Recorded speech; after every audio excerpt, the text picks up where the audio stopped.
Hi ಎಲ್ರಿಗೂ ನಮಸ್ಕಾರ. ಹೇಗಿದ್ದೀರಾ ಎಲ್ರೂನು? ನಾನ್ ತುಂಬಾ ಚೆನ್ನಾಗಿದ್ದೀನಿ. ಹಾಗೆ ನೀವು ಚೆನ್ನಾಗಿದ್ದೀರಾ ಅಂತ ಅನ್ಕೊಂತಾ ಇದ್ದೀನಿ.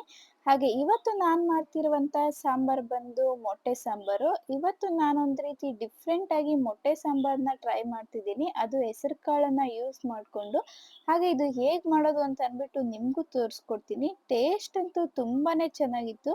ನೀವು ಒಂದ್ಸಲ ಮಾಡಿದ್ರೆ ಮತ್ತೆ ಮತ್ತೆ ಇದೇ ರೀತಿ ಟ್ರೈ ಮಾಡ್ತೀರಾ. ಬನ್ನಿ ನೋಡೋಣ ಹೇಗ್ ಮಾಡೋದು ಅಂತ.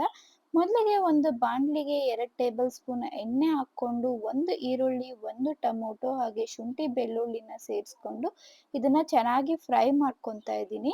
ಈಗ ಇದಕ್ಕೆ 1 ಟೇಬಲ್ ಸ್ಪೂನ್ ಸೋಂಪನ್ನ ಸಹ ಸೇರಿಸ್ಕೊಂಡಿದ್ದೀನಿ. ಸೋಂಪು ಹಾಕ್ಕೊಂಡು ಚೆನ್ನಾಗಿ ಫ್ರೈ ಮಾಡಿ ಸ್ಟವ್‌ನ ಆಫ್ ಮಾಡಿಬಿಟ್ಟು 2 ಟೇಬಲ್ ಸ್ಪೂನ್ ಅಷ್ಟು ಧನಿಯಾ ಪುಡಿನ ಸೇರಿಸ್ಕೊಂಡು ಇದೆಲ್ಲಾನು ಚೆನ್ನಾಗಿ ಮಿಕ್ಸ್ ಮಾಡ್ತಾ ಇದ್ದೀನಿ.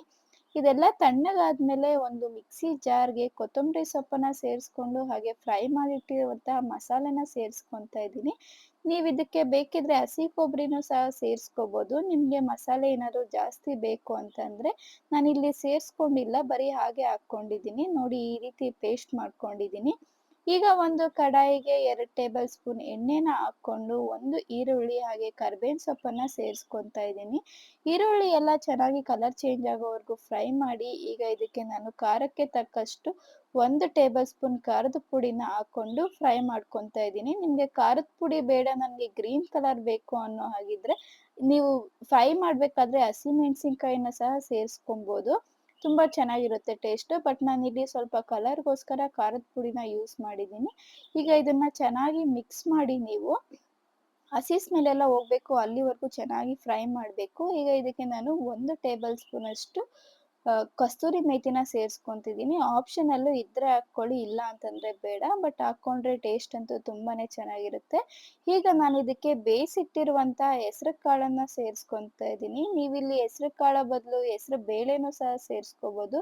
ತುಂಬಾ ಚೆನ್ನಾಗಿರುತ್ತೆ ಟೇಸ್ಟು. ನೀವು ಒಂದ್ಸಲ ಟ್ರೈ ಮಾಡಿ ನೋಡಿ ಈ ರೀತಿ ಡಿಫ್ರೆಂಟ್ ಆಗಿ. ಅಥವಾ ನೀವು ಯಾವ ರೀತಿ ಮೊಟ್ಟೆ ಸಾಂಬಾರ್ ಮಾಡ್ತೀರಾ ಅಂತ ಅಂದ್ಬಿಟ್ಟು ನನಗೆ ಕಮೆಂಟ್ ಮಾಡಿ ತಿಳಿಸಿ. ನಾನು ಅದನ್ನ ಟ್ರೈ ಮಾಡ್ತೀನಿ. ಈಗ ನನಗೆ ಸಾಂಬಾರ್ ಸ್ವಲ್ಪ ಗಟ್ಟಿ ಅನ್ನಿಸ್ತು. ಅದಕ್ಕೆ ನಾನು ಇನ್ನೂ ಸ್ವಲ್ಪ ನೀರನ್ನ ಸೇರಿಸ್ಕೊಂತಾ ಇದ್ದೀನಿ. ನೋಡಿ ಸಾಂಬಾರ್ ಕನ್ಸಿಸ್ಟೆನ್ಸಿನ ನೋಡ್ಕೊಳ್ಳಿ. ಆದಷ್ಟು ಸ್ವಲ್ಪ ತಿಳಿಯಾಗಿರೋ ಥರ ನೋಡ್ಕೊಳ್ಳಿ ಸಾಂಬಾರು. ಈಗ ಇದಕ್ಕೆ ನಾನು ಮೊಟ್ಟೆನ ಸೇರಿಸ್ಕೊಂತಾ ಇದ್ದೀನಿ. ಮೊಟ್ಟೆ ಹಾಕ್ಕೊಬೇಕಾದ್ರೆ ಅಷ್ಟೇ ಎಲ್ಲಾನು ಸ್ವಲ್ಪ ದೂರ ದೂರ ಬಿಟ್ಕೊಳ್ಳಿ ಮೊಟ್ಟೆನ. ಯಾಕಂದ್ರೆ ಎಲ್ಲ ಒಂದೇ ಹತ್ರ ಬಿಟ್ಕೊಂಡ್ರೆ ಅಂಟ್ಕೊಂಡ್ಬಿಡುತ್ತೆ ಒಂದಕ್ಕೇನೆ. ಮೊಟ್ಟೆ ಎಲ್ಲ ಹಾಕಿದ್ದಾದ್ಮೇಲೆ ಇದನ್ನ ಲಿಡ್ ಕ್ಲೋಸ್ ಮಾಡ್ಬಿಡ್ಬೇಕು. ತಿರ್ಸೋದಕ್ಕೆ ಹೋಗ್ಬಾರ್ದು. ಯಾಕಂದ್ರೆ ನಾವು ತಿರ್ಸಿದ್ರೆ ಮೊಟ್ಟೆ ಎಲ್ಲ ಪುಡಿ ಆಗ್ಬಿಡುತ್ತೆ. ಅದ್ರಿಂದ ಲಿಡ್ ಕ್ಲೋಸ್ ಒಂದು 5 minutes R 10 minutes lid close ಮಾಡಿ ಬಿಟ್ಬಿಟ್ಟು, ಈಗ ಓಪನ್ ಮಾಡಿ ತೋರಿಸ್ತಿದೀನಿ ನೋಡಿ, ಮೊಟ್ಟೆ ಎಲ್ಲ ಹಾಗೆ ಇರುತ್ತೆ. ಮಸಾಲೆ ಎಲ್ಲ ಇದಕ್ಕೆ ಅಂಟ್ಕೊಂಡಿರುತ್ತೆ. ನೀವು ಮೊಟ್ಟೆ ಬೇಯಿಸ್ಬಿಟ್ಟು ಮಾಡೋದಕ್ಕಿಂತ ಈ ರೀತಿ ಒಡೆದಾಕಿ ಮಾಡೋದೇ ತುಂಬಾ ಟೇಸ್ಟ್ ಇರುತ್ತೆ. ನೋಡಿದ್ರಲ್ಲ, ಈ ವಿಡಿಯೋ ನಿಮ್ಗೆ ಇಷ್ಟ ಆಗಿದ್ರೆ ಲೈಕ್ ಮಾಡಿ, ಶೇರ್ ಮಾಡಿ, ಹಾಗೆ ಕಮೆಂಟ್ ಮಾಡಿ. ಹಾಗೆ ನೀವಿನ್ನೂ ನನ್ನ ಚಾನಲ್‌ನ ಸಬ್ಸ್ಕ್ರೈಬ್ ಮಾಡ್ಕೊಂಡಿಲ್ಲ ಅಂದ್ರೆ ಸಬ್ಸ್ಕ್ರೈಬ್ ಮಾಡ್ಕೊಳ್ಳಿ. Thanks for watching.